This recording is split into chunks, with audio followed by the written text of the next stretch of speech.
Thank you. My name is Kevin McGuigan. I am the sports scientist with Ulster GAA. What I'm going to be doing tonight is a little bit different from what the other guys are doing. A lot of people are presenting findings from a scientific study. I'm presenting more practical applications of some of the work that I've been doing using GPS. My subjects over the course of the last 2 or 3 years have ranged right from senior football, senior hurling teams within Ulster, right down to schools teams and even club teams. Largely doing experimental work to see how we can actually apply the GPS. The capabilities of the Alpine Wonders, as I would term them, more so than GPS units, they're widespread. That's a very basic example of a report that I would get where you've got a hotspot, you've got a lot of numbers coming through. It means very little to people. So whenever you start to break it down, you get a lot more. This was one that the club asked for specifically. So we were looking at, on the left of the screen there, you were looking at the actual GPS parameters, so the speeds, the distances in certain zones.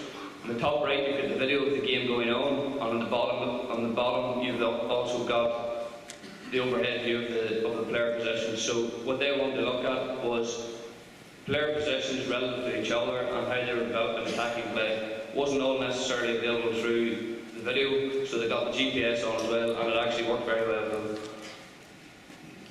This is an individual report after a game retrospective analysis. Massive detail on it.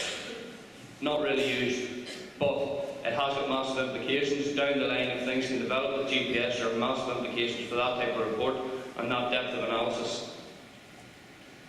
I would spend most of my time with that sort of work there. That's real-time analysis.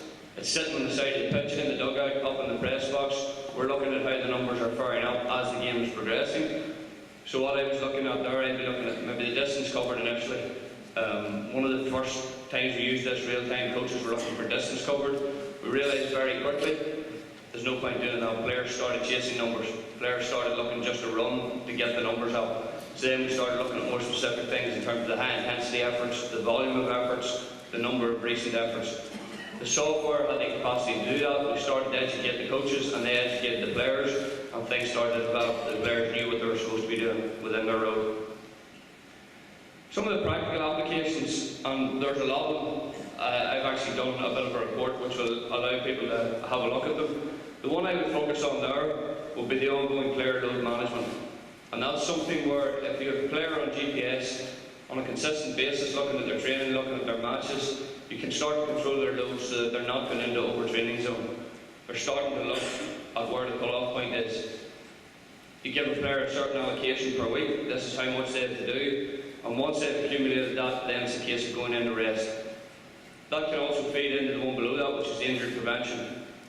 Unfortunately, to really get the effect of the injury prevention, you need the player to suffer the injury. But if they do that, you can then go back and look at the previous couple of weeks, and you can start to look where there are precursors within the GPS information. More than likely you'll find at least 2 or 3 precursors. They become flags. Okay, so then what you do the next time, anytime these same precursors are starting to become evident, the player can be pulled out of training, so rest for a week as opposed to being out for 6 weeks, 7 weeks with an injury. Some sample findings, just to give you an idea of some of the stuff that I would do, very, very specific sample findings. That's a graph of a player profile over the course of the game. It was actually a university player, a wing half forward, and he was pulled out with the intention high work rate, so he was basically 21 to 21, heavily involved in transition. When the ball got turned over, he had to be there. The distances he was covering per minute were absolutely phenomenal early on in the game. Way above anything you'd see in the majority of other team sports. The red line was his cut-off point, so that was what they wanted him to maintain over the course of the game. As soon as he dropped below that, which was towards the end of that graph, the 45-minute mark, they wanted to know, they looked at it, right, he spent, they took him off, they substituted him, and they put someone else on who would then cover the same sort of ground. These couple of graphs, the one on the left is very much just to highlight the difficulties with it. You have to allow for the fact that county players, club players, you have to allow for the 10 minutes, so you look at percentages, you can manipulate the figures. You have to be very careful with how it's applied. And lastly, this one was just looking at comparing different volumes of training or different training activities compared to matches. There's very simple solutions. The solution across that one, you have 4 or 5 different drills compared to matches. I was able to look at that and tell the coach, all you need to do is add in a bit of active recovery. And just in conclusion then, for me, the biggest problem is getting our coaches and making sure our coaches understand the information.